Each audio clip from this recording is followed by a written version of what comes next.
الحمد لله الحمد لله وكفى وسلام على عباده الذين اصطفى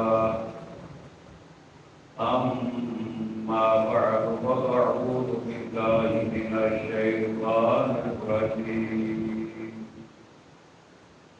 بسم الله الرحمن الرحيم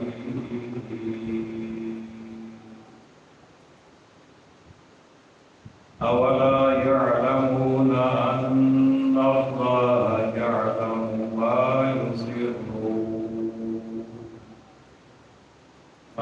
يسرون وما يعلنون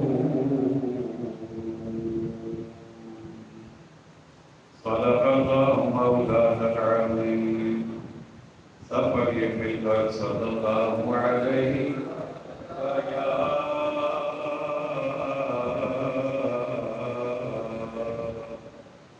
رسول الله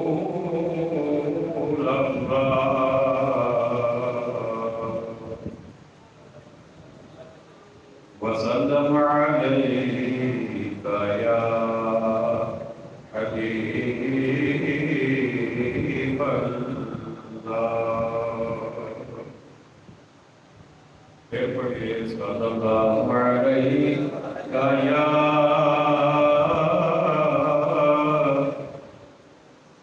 رسول الله وسلم عليك يا حبيب الله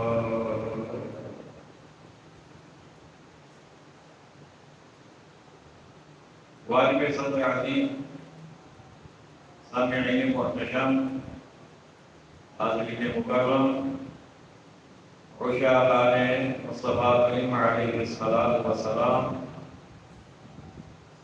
جانبساران صحابہ کرام محبان اہل بیت اعظام اور عقیدت مندان اولیاء کرام، شاید آپ میں سے کسی کو یاد ہو کہ آج سے 2-3 ہفتے پہلے میں نے بڑی خوشی سے آپ کو بتایا تھا کہ ہماری سورہ بقرہ الحمدللہ مکمل ہو گئی ہے۔ یہ الگ بات ہے کہ آپ میں سے کسی بندے نے بھی مجھے اس پر مبارکباد نہیں دی۔ کسی بندے کا پیٹرن کلیئر ہو جائے نا تو لوگ بڑی خوشی کے اظہار کرتے ہیں، اس کے گھر جاتے ہیں، مٹھائیاں لے کے جاتے ہیں، مبارکباد دیتے ہیں۔ لیکن قرآن مجید کی سب سے بڑی سورت تقریباً 2.25 سال میں مکمل ہوئی تفسیر اس کی، لیکن کسی نے مبارکباد نہیں دی۔ بہرحال کہنے کا مقصد یہ ہے کہ اگرچہ ایک دفعہ ہم مکمل کر چکے ہیں، لیکن کیونکہ اس کو یوٹیوب پر اور فیس بک پر اپلوڈ کرنے کا سلسلہ بھی جاری ہے، تو ریکارڈنگ جب چیک کی گئی تو کچھ کتابات کی ریکارڈنگ صاف نہیں ہے جو یوٹیوب وغیرہ پر اپلوڈ کرنے کے قابل نہیں ہے۔ تو اس کے لیے پھر وہ چاند آیات کہ جن کی ریکارڈنگ یا آواز صاف نہیں ہے وہ دوبارہ آپ کے سامنے بیان کروں گا۔ ہو سکتا ہے 3 یا 4 جمعے اس پہ لگ جائیں، اس کے بعد پھر انشاءاللہ ہم اگلی سورت کی طرف پڑھیں گے، اس دعا کے ساتھ کہ اللہ تعالیٰ ہمیں قرآن مجید کو سمجھنے کی توفیق بھی عطا فرمائے اور عمل کرنے کی توفیق بھی عطا فرمائے اور آگے پہنچانے کی توفیق بھی عطا فرمائے۔ اس وقت سورۃ البقرہ آیت نمبر 78 77 77 اس سے میں آغاز کر رہا ہوں۔ ارشاد ربانی ہے اولا یعلمون ان اللہ یعلم ما یسرون وما یعلنون، کیا نہیں جانتے کہ اللہ جانتا ہے جو کچھ وہ چھپاتے ہیں اور جو کچھ ظاہر کرتے ہیں۔ اس سے پیچھے یہودیوں کا ذکر ہے، ان کے مختلف معاملات کا، تو یہاں پر اللہ تعالیٰ نے ان کے بارے میں فرمایا کہ وہ جب بھی کوئی عمل سر انجام دیتے ہیں تو انہیں اس بات کو ذہن میں رکھنا چاہیے کہ وہ جو کچھ ظاہر کریں گے وہ بھی میں جانتا ہوں، جو وہ چھپاتے ہیں وہ بھی میں جانتا ہوں۔ تو اللہ نے فرمایا کہ کیا وہ یہ بات نہیں جانتے کہ اللہ سب کچھ جانتا ہے، وہ چھپی باتوں کو بھی جانتا ہے اور ظاہر باتوں کو بھی جانتا ہے۔ تو یہ انہیں تنبیہ کی جا رہی ہے کہ تم کوئی بھی عمل سر انجام دینے سے پہلے، کچھ سوچنے سے پہلے یہ بات سوچ لیا کرو کہ تمہارا ہر عمل رب کے سامنے ہے۔ تم بے شک اسے چھپاؤ لیکن اس سے چھپتا کچھ نہیں ہے۔ پھر فرمایا وَمِنْهُمْ أُمِّيُّونَ لَا يَعْلَمُونَ الْكِتَابَ إِلَّا أَمَانِيَّ وَإِنْ هُمْ إِلَّا يَظُنُّونَ۔ یہاں سے یہودیوں کے دوسرے طبقے کا ذکر ہو رہا ہے، اور اس میں خالق کائنات نے ارشاد فرمایا کہ اور ان میں کچھ ان پڑھ ہیں جو کتاب کو نہیں جانتے مگر زبانی پڑھ لینا، یا کچھ اپنی من گھڑت اور وہ دل گمان میں ہیں۔ یہودیوں کے دوسرے طبقے کا ذکر ہو رہا ہے کہ ان میں سے کچھ لوگ وہ ہیں کہ وہ کتاب کو یعنی تورات کو پڑھ نہیں سکتے، ان پڑھ ہیں۔ اور دوسری بات یہ بھی ہے کہ جیسے قرآن مجید ہر گھر میں موجود ہے، اس طرح تورات ہر گھر میں موجود نہیں ہوتی تھی۔ ان کے جو علماء تھے انہی کے پاس تورات ہوتی تھی، لوگ انہی کے پاس جاتے، مسائل ان سے پوچھتے تھے، تو وہ جس حیثیت کا بندہ ہوتا اس طرح کا مسئلہ اسے بتا دیتے۔ یعنی اگر امیر آدمی ہے، پیسے وغیرہ ٹھیک دے گا تو اسے آسان کر کے اس کے لیے کچھ سزا تجویز کر دیتے اگر وہ کوئی گناہ کر کے آیا ہے۔ اگر کوئی غریب آدمی ہے جس نے دینا تو کچھ بھی نہیں ہے تو اسے سخت سزا سنا دیتے۔ تو رب نے فرمایا کہ ان پڑھ ہیں، کتاب کو نہیں جانتے، اسے پڑھ بھی نہیں سکتے، ہاں زبانی تھوڑا بہت انہیں جو کچھ علماء نے بتایا وہ اتنے ہی جانتے ہیں، انہی باتوں پر عمل کرتے ہیں، یا پھر وہ من گھڑت باتیں، کچھ باتیں خود سے بنا لیتے ہیں کہ یہ یوں ہے یہ یوں ہے۔ تو فرمایا کہ وَإِنْهُمْ إِلَّا يَظُنُّونَ، وہ نرے گمان میں ہیں، یعنی وہ صرف اپنی خام خیالیوں میں بھٹکے ہوئے ہیں، باقی ان کے پاس کوئی حقیقت والی چیز نہیں ہے۔ اب آگے ان کی علماء کی بات آ گئی، یہ تو ان کی عوام کی بات تھی کہ وہ کتابوں کے پاس ہے بھی نہیں اور وہ اسے جانتے بھی نہیں ہیں، وہ اسے پڑھ بھی نہیں سکتے، کوئی سنی سنائی باتیں ان کے پاس موجود ہیں، یا خود سے جو وہ اپنے ذہن میں کوئی بات نہیں بنا لیتے ہیں تو وہ بس اپنے ہی گمانوں میں ہیں۔ اب بات آ گئی ان کے علماء کی، فرمایا فَوَيْلٌ لِلَّذِينَ يَكْتُبُونَ الْكِتَابَ بِأَيْدِيهِمْ، تو خرابی ہے ان کے لیے جو کتاب اپنے ہاتھ سے لکھیں کا مطلب لکھتے ہیں یا آئندہ بھی لکھیں گے۔ یہ مضارع کا صیغہ ہے اور یہ معنی سنت کا اعجاز ہے، یہ ان کی منفرد شان ہے کہ وہ قرآن مجید کا ترجمہ کرتے ہوئے عربی کا جہاں پر مضارع ہو وہ اردو کا مضارع کا لفظ لاتے ہیں۔ یہ باقی مترجمین کو اس بات کا اعجاز نہیں ہے، وہ اس کا خیال نہیں رکھتے، تو اعلیٰ حضرت نے ترجمہ کیا تو خرابی ہے ان کے لیے جو کتاب اپنے ہاتھ سے لکھیں، یعنی ان کے علماء کی حالت بیان کی جا رہی ہے کہ کتاب تو وہاں کے پاس تو ہے نہیں، صرف علماء کے پاس ہے، تو وہ کیا کرتے ہیں جب کوئی امیر آدمی کوئی جرم کر کے آ جائے، سزا اس کی بڑی ہو، لیکن انہیں پتا ہوتا ہے کہ یہ مٹھی گرم کرے گا، یہ ہماری جیب گرم کرے گا، ہم جتنے مانگیں گے یہ دے دے گا، تو وہ اس سے پیسے لے کے تو اسے نرم سزا سنا دیتے اور پھر کتاب میں بھی خود لکھ ڈالتے تاکہ کچھ پوچھے تو ہم کہیں یہ لکھا ہوا ہے دیکھ لیں، یہی سزا اس کی بنتی ہے۔ اور اگر کوئی غریب آدمی آ جاتا تو اسے سخت سزا بتا دے اور کتاب میں بھی وہی لکھ دیتے کہ یہ دیکھیں یہ لکھا ہوا ہے، ہم تو کتاب کو نہ بتا رہے ہیں۔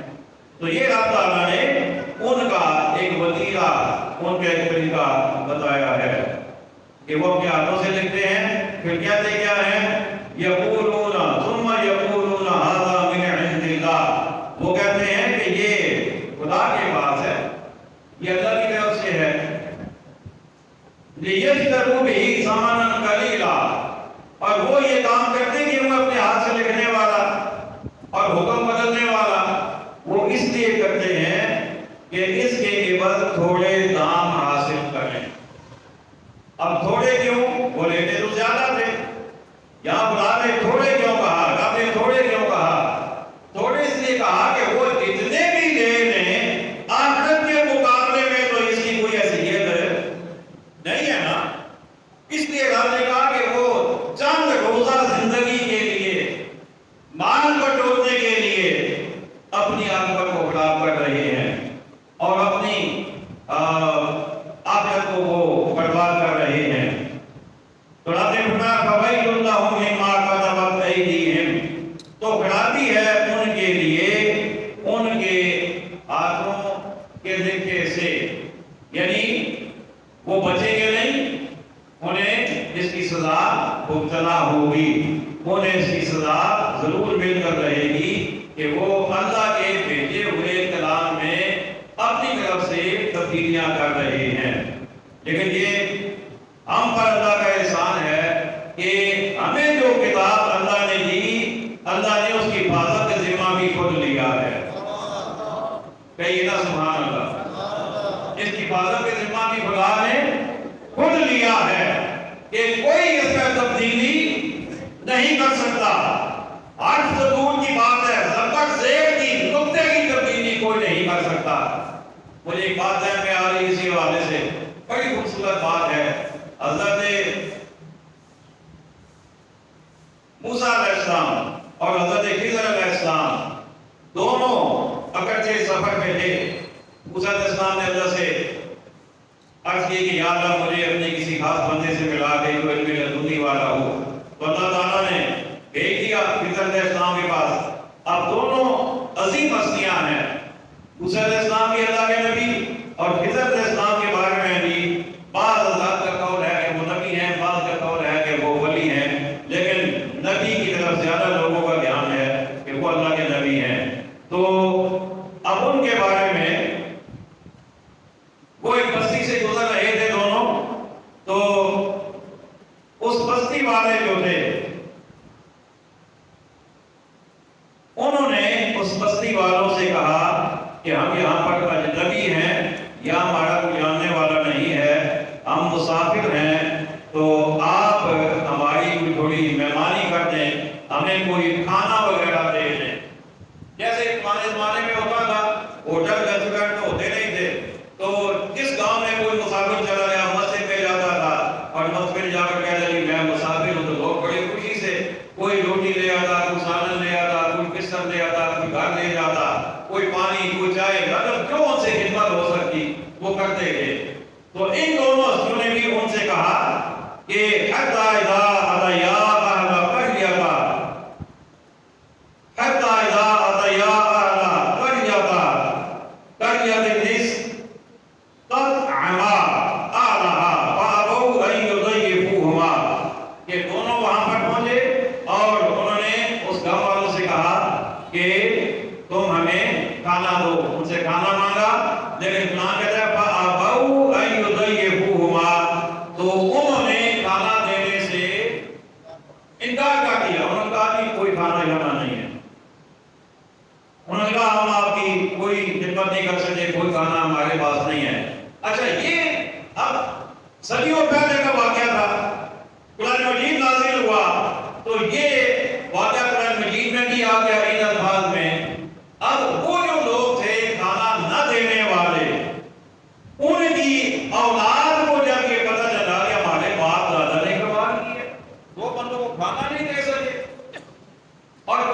کی یہ بات آ گئی ہے تو ہم تو بڑے بدنام ہو جائیں گے، قیامت تک لوگ کیا سوچیں گے ہمارے باپ دادا کے بارے میں؟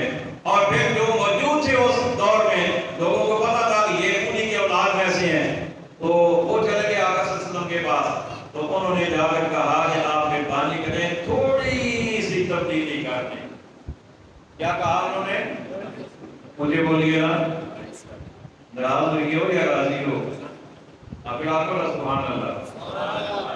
انہوں نے کہا کہ ہم بدنام ہو جائیں گے قیامت تک کے لیے، کہ کیسے عجیب لوگ تھے، دو بندوں کو کھانا نہیں دیا انہوں نے، تو آپ مہربانی کریں تھوڑی سی تبدیلی کر دیں کہ آپ یہ جو ہے نا فَأَبَوْا، اس کو بنا دیں فَأَتَوْا، یعنی بے کی جگہ تے بنا دیں، نیچے سے نقطہ کہا کہ اوپر دو نقطے لگا دیں، بس اتنی سی بات ہے، تو اس کا مطلب ہو جائے گا کہ انہوں نے کھانا دینے کے لیے آمادہ ہو گئے، انہوں نے کھانا دے دیا۔ میرے آقا اسلام نے فرمایا یہ میرا کلام نہیں، یہ رب کا کلام ہے، یہ میرا کلام نہیں، یہ میرے رب کا کلام ہے، اور اس کلام کی حفاظت بھی رب خود فرما رہا ہے، تو یہ کام نہیں ہوگا جو تم چاہتے ہو۔ تو میں نے ویسے مثال آپ کو قرآن مجید سے دے دی کہ تورات کے ماننے والے اپنے ہاتھوں سے جو چاہتے تبدیلی کرتے تھے، لیکن قرآن مجید میں نہ تبدیلی ہوئی ہے، نہ ہو سکتی ہے، نہ ہوگی۔ اللہ اکبر۔ اب اللہ نے ان کے بارے میں کیا فرمایا جو تبدیلی کرنے والے تھے؟ اللہ نے فرمایا کہ فَوَيْلٌ لَّهُم مِّمَّا كَتَبَتْ أَيْدِيهِمْ، فرمایا ان کے لیے خرابی ہے ان کے ہاتھوں سے لکھے ہوئے سے، کہ جو اپنے ہاتھوں سے لکھتے ہیں وہ انہیں اس کا عذاب بھگتنا پڑے گا اور اس کی سزا ملے گی۔ اچھا اب وہ تبدیلی کرتے کیا تھے؟ پر جو ہے آپ کی مجھے ذرا کم لگ رہی ہے، ذرا زور سے سبحان اللہ کہیں نا، ہاں ایک دفعہ اور ابھی پڑھو اللہ اکبر۔ وہ تبدیلی کرتے کیا تھے؟ ان کی سب سے بڑی جو خباثت تھی، جو ان کی غلط عادت تھی، وہ یہ تھی کہ وہ تورات میں آقا علیہ السلام کی جہاں جہاں شانیں بیان ہوئی ہیں نا، وہ شانیں کاٹ کر آقا صلی اللہ علیہ وسلم کے نقائص وہاں لکھ دیتے تھے، آپ کی خامیاں، حالانکہ آپ نے کوئی خامی ہے نہیں، کوئی خامی آپ نے رکھی نہیں ہے آپ نے، لیکن وہ آقا علیہ السلام کے بارے میں ایسے جملے لکھ دیتے۔ مثال کے طور پہ آقا علیہ السلام کے بارے میں تورات میں موجود تھا وہ بڑے حسین ہوں گے، بڑے دلربا ہوں گے، آپ کی آنکھیں بڑی دلکش ہوں گی، آپ کی پیشانی بڑی تیکھا زیب ہوگی، تو انہوں نے وہاں پر لکھ دیا کہ ان کی آنکھیں جو ہے وہ تھوڑی کمزور ہوں گی، ان کی پیشانی جو ہے وہ بال والی ہوگی، مطلب قرآن نفاسا اس قسم کی چیزیں انہوں نے اس پہ لکھ ڈالی۔ تو رب نے کہا کہ یہ جو کچھ تم نے تبدیلیاں کی ہیں میرے محبوب کی شان میں، اس کا خمیازہ تو تمہیں بہرحال بھگتنا پڑے گا، سزا سے تم بچ نہیں سکتے۔ وَوَيْلٌ لَّهُم مِّمَّا يَكْسِبُونَ، اور خرابی ان کے لیے اس کمائی سے، یعنی جو وہ پیسے لیتے ہیں نا وہ بھی انہیں فائدہ نہیں دیں گے، وہ بھی انہیں نقصان ہی دیں گے، وہ بھی انہیں ان کے لیے خرابی کا باعث بنے گا۔ اچھا یہاں ایک بڑا اہم نقطہ وہ یہ سامنے آتا ہے کہ آقا علیہ السلام کی عظمتوں کو چھپانا یہ یہودیوں کا طریقہ ہے۔ کس کا طریقہ ہے؟ سارے بولیے، یہ یہودیوں کا طریقہ ہے۔ یہ کوئی بھی اہل ایمان کلمہ پڑھنے والا اگر وہ حقیقتاً کلمہ پڑھ رہا ہے اور اسے آقا صلی اللہ علیہ وسلم سے پیار بھی ہے، عقیدت بھی ہے، محبت بھی ہے، تو وہ آقا صلی اللہ علیہ وسلم کی شانیں چھپا نہیں سکتا، ہو ہی نہیں سکتا۔ اس کی تو تمنا ہی یہ ہوتی ہے کہ مجھے زیادہ سے زیادہ آقا کی عظمت والی باتیں ملیں، وہ آقا کی عظمت کو لوگوں تک پہنچانا چاہتا ہے۔ وَقَالُوا لَن تَمَسَّنَا النَّارُ إِلَّا أَيَّامًا مَّعْدُودَاتٍ، اور بولے ہمیں تو آگ نہ چھوئے گی مگر گنتی کے دن۔ وہ جو یہودی تھے نا، جب انہیں کہا جاتا کہ تمہیں اللہ عذاب دے گا تم ان حرکتوں سے باز آ جاؤ، ان کے علماء سے جب کہا جاتا وہ کہتے تھے کہ ہمیں تو اس کی کوئی ٹینشن نہیں ہے، پہلی بات نہیں ہم جہنم میں جائیں گے نہیں، اور اگر جائیں گے بھی تو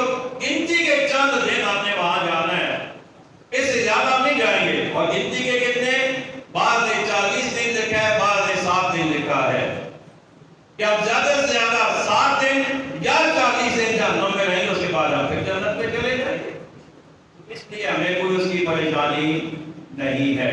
لیکن ہمارے لیے دو سبق ہیں یہاں پہ.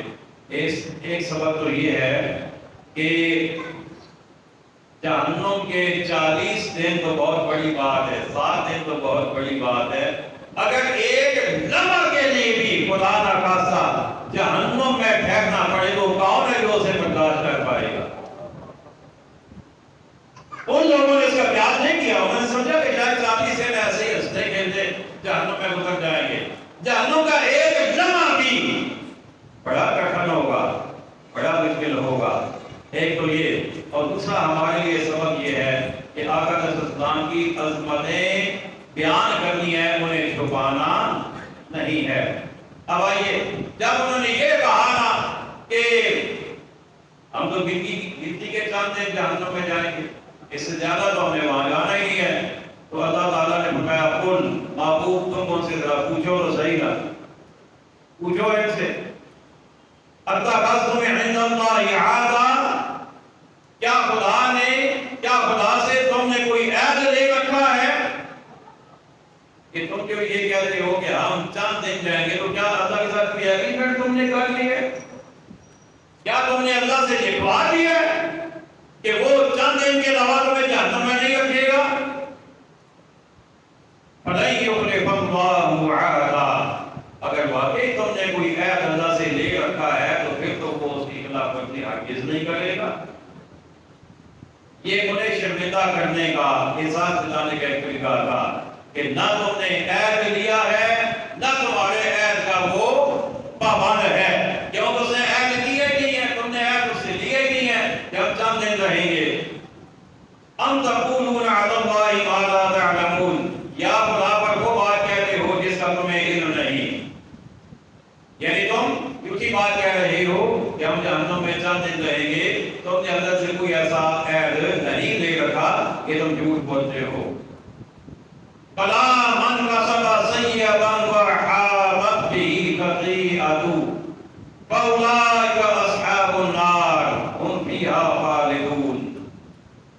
اب اللہ تعالیٰ نے فرمایا کہ تمہارا خیال غلط ہے. صحیح بات کیا ہے؟ صحیح بات یہ ہے بلا، ہاں کیوں نہیں، من کسب سیئۃ، جو گناہ کمائے، وحاقت بہ خطیئۃ، اور اس کی خطا سے گھیر لے، فاولئک اصحاب النار، وہ دوزخ والوں میں ہے، ہم فیہا خالدون، انہیں ہمیشہ اس میں رہنا. اللہ تعالیٰ فرما رہا ہے کہ تم نے عہد تو مجھ سے لیا ہوا کوئی ہے نا، میں نے تم سے عہد لیا ہے. تو پھر اس کے بعد اگلی بات یہ ہے کہ جو گناہ کرے گا اور اس کا گناہ اسے گھیر لے تو پھر کیا ہوگا؟ فرمایا وہ جہنم والوں میں سے ہے اور وہ ہمیشہ جہنم میں رہے گا.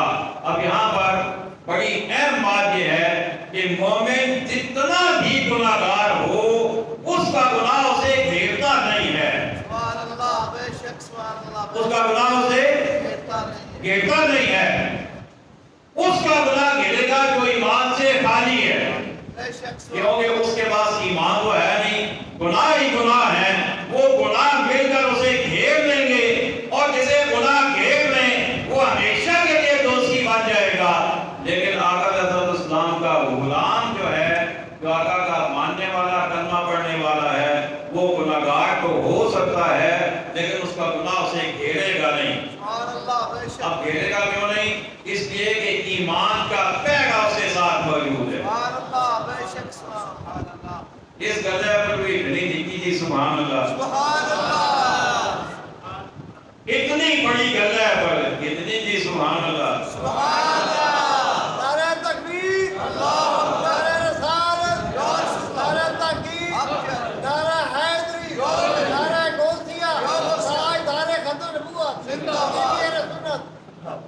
اللہ اکبر. ایمان والا جو ہوتا ہے اس کا گناہ اسے گھیرتا نہیں ہے. گناہ ہوں گے، زیادہ بھی ہو سکتے ہیں، لیکن اس کے ارد گرد ایمان کا حصار موجود ہے، ایمان کا پیغام موجود ہے، لہذا اس کا گناہ اسے گھیر نہیں سکتا. اس لیے ایمان والا اگر خدا نہ خواستہ جہنم میں جائے گا بھی تو اللہ تعالیٰ اس کی اصلاح کے بعد اسے پھر جنت عطا فرما دے گا. لیکن کافر وہ ہمیشہ کے لیے جہنمی بن جائے گا۔ تو انہیں یہ سمجھایا جا رہا ہے کہ تمہیں تو تمہارے گناہ گھیر لیں گے اور گھیر رہے ہیں، لہذا تم جہنم کے ایندھن بنو گے، ہم فیہا خالدون، اور ہمیشہ اس میں تمہیں رہنا پڑے گا۔ اب اس کے بعد ساتھ ہی ایمان والوں کی بات آ گئی، والذین آمنوا، اور وہ جو ایمان لائے، وعملوا الصالحات، اور اچھے کام کیے، اولئک اصحاب الجنہ، وہ جنت والے ہیں۔ وہ کون ہیں؟ جنت والے۔ ہم فیہا خالدون، وہ ہمیشہ اس میں رہیں گے، ہمیشہ جنت میں رہیں گے۔ اللہ اکبر۔ اب یہاں پر دو باتیں سمجھنے والی ہیں۔ ایک بات تو یہ ہے کہ جنت جو ملے گی وہ ایمان کی وجہ سے ملے گی، عمل کی وجہ سے نہیں۔ اگر کسی آدمی کا عمل انتہائی برا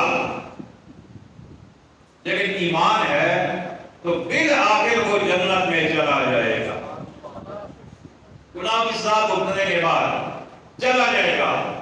دوسری بات یہ ہے، اگر کسی کے عمل بہت اچھے اور بہت زیادہ عمل ہیں لیکن ایمان اس کا یا تو ہے نہیں، اگر ہے تو ناقص ایمان ہے، عقیدہ خراب ہے، کلمہ ضرور پڑھتا ہے لیکن عقیدہ خراب ہے۔ جیسے قادیانی ہے، کلمہ تو پڑھتے ہیں نا، بولا تو صحیح، بے شک بے شک، قادیانی مرزائی کلمہ تو پڑھتے ہیں نا، اپنے آپ کو ایماندار تو کہتے ہیں نا، لیکن رسول اللہ کی ختم نبوت کا انکار کرنے کی وجہ سے ان کا ایمان اللہ کے ہاں قابل قبول نہیں ہے۔ اب وہ جتنے مرضی سجدے کر لیں، جتنے مرضی روزے رکھ لیں، جتنی مرضی عبادت کر لیں، وہ عبادت ان کے کام نہیں آئے گی۔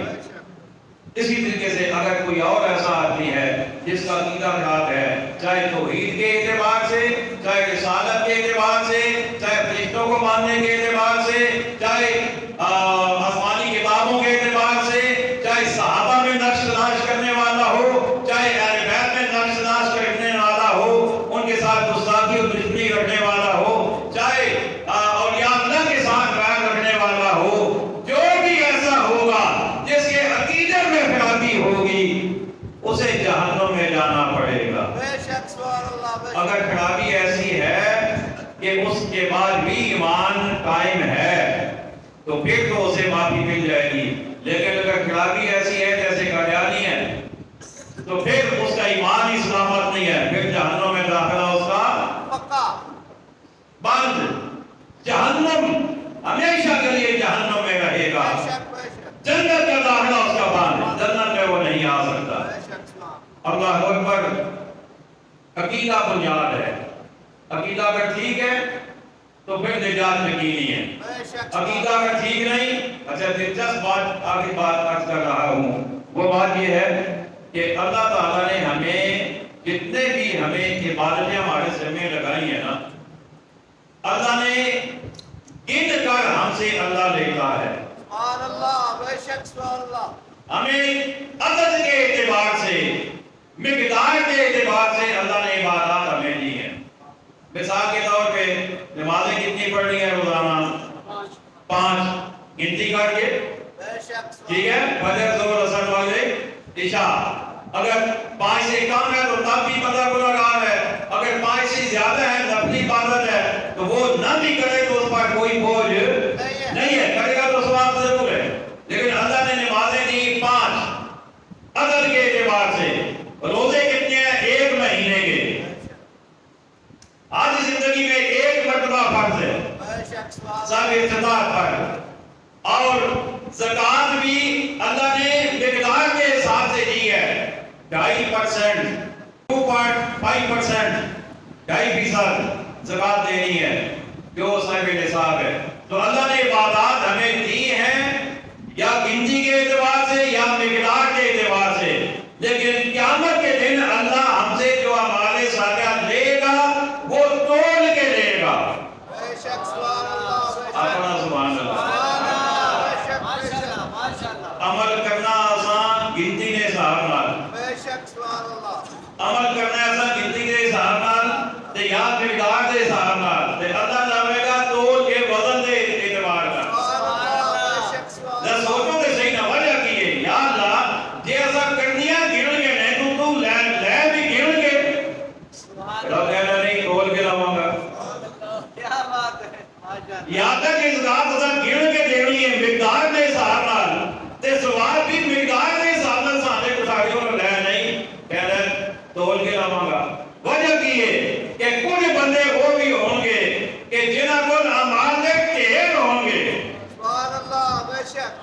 نمازاں نفل روزے اور زکاتاں خیراتاں سب کچھ ہوئے گا، لیکن جب میزان تے رکھن گے تے وزن وچوں کچھ بھی نہیں لبے گا۔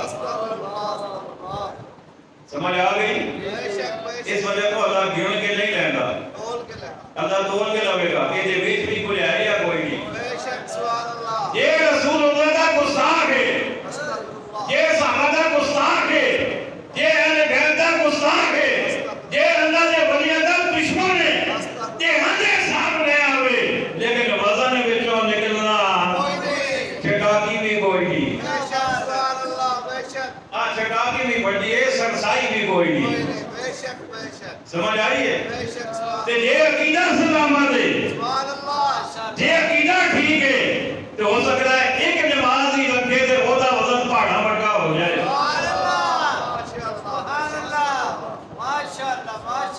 کیونکہ عقیدہ ٹھیک ہے۔ اسی کا وقت یہ کیمیں ہو سکتا ہے ایک نماز کا وزن پہاڑا ورگا کیمیں ہو سکتا ہے۔ میں کہ چلو حدیث سے مثال تانوں دے رہا۔ عقیدے تے ایمان دی اہمیت ہے، عشق مصطفیٰ دی اہمیت ہے، عشق خدا دی اہمیت ہے، عشق صحابہ والے بیت و اولیاء دی اہمیت ہے۔ میرے آقا علیہ السلام نے فرمایا میرے غلاموں، آقا علیہ السلام نے فرمایا کہ تواڈے وچوں کوئی بندہ احد پہاڑ دے برابر بھی سونا خرچ کرے نا تے میرا صحابی ایک مٹھ جاؤ خرچ کرے اللہ دی برکات تے اے دا ثواب زیادہ ہے تے تواڈا گھٹ ہے۔ کیوں؟ وجہ ہے کہ جیڑا خلوص صحابی دا جیڑا عشق صحابی نو ملیا وہ کسی اور نو نہیں مل سکتا تے عمل دا وزن جیڑا ہوئے گا وہ دے خلوص سے ہوئے گا، وہ دے عشق دے بیان سے ہوئے گا۔ اس واسطے دلچسپ گل ہے کہ اللہ تعالیٰ دے رہا گن گے تے لوے گا تول گے۔ ایمان عالمیاں صحیح عقیدے عالمیاں اگر تھوڑیاں بھی ہوئیاں نا تے انشاءاللہ باقیاں تو وزن ود ہی نکلنا ہے، باقیاں تو ساڈا وزن ود ہی نکلنا ہے کیونکہ ساڈیاں انہاں عبادتاں دے اندر کھوٹ نہیں نکلے گا، کھوٹ نہیں ہوئے گا۔ لیکن یہ مطلب بھی نہیں کہ ہوں پھر چلو جی خیر ہے ساڈیاں تھوڑیاں بھی بہتیاں ہونیاں نے لہٰذا کی کرنی ہے زیادہ پڑھ کے، اور یہ مطلب بھی نہیں۔ ایمان دو چیزاں نہ لائیں، کتنیاں؟ دو چیزاں، ایک خوف خدا تے ایک اللہ تو امید، دو چیزاں۔ اولیاء فرماتے ہیں کہ جدوں تک تسی زندہ ہو تواڈے اوسان بحال نے تسی صحیح سلامت ہو اذان کم کرتے نے اس وقت تک اللہ دا خوف اپنے آپ تے تاری رکھو تاکہ تہاڈی کوئی نماز نہیں ضائع نہ ہوئے، تہاڈا کوئی روزہ بھی نہ چھوٹے، تہاڈی زکات بھی نہ رکے، تہاڈے تے حج بھی ہوئے۔ اپنے آپ سے اللہ دا خوف تاری رکھو تاکہ نیک اعمال کرتے رہو تے جدوں تسی ویکھو نا ہن عمل دی طاقت نہیں رہی، ہن آخری ویلا آ گیا ہے تے پھر اللہ دی امید قائم کرو کہ میرا رب میرے لئے کرم کرے گا، میرا رب اپنا فضل فرمائے گا، میرا رب سونے کی لاج رکھے گا، سونے نسبتہ کی لاج رکھے گا، اللہ میں نے بخشش عطا فرما لے گا۔ اس واسطے ساڑیاں تھوڑیاں بھی بہتیاں ہونیاں نے لیکن ساڑیاں تھوڑیاں ہون کیوں؟ گل سمجھ آئیے کوئی نہیں؟ ساڑیاں تھوڑیاں ہون کیوں بھائی؟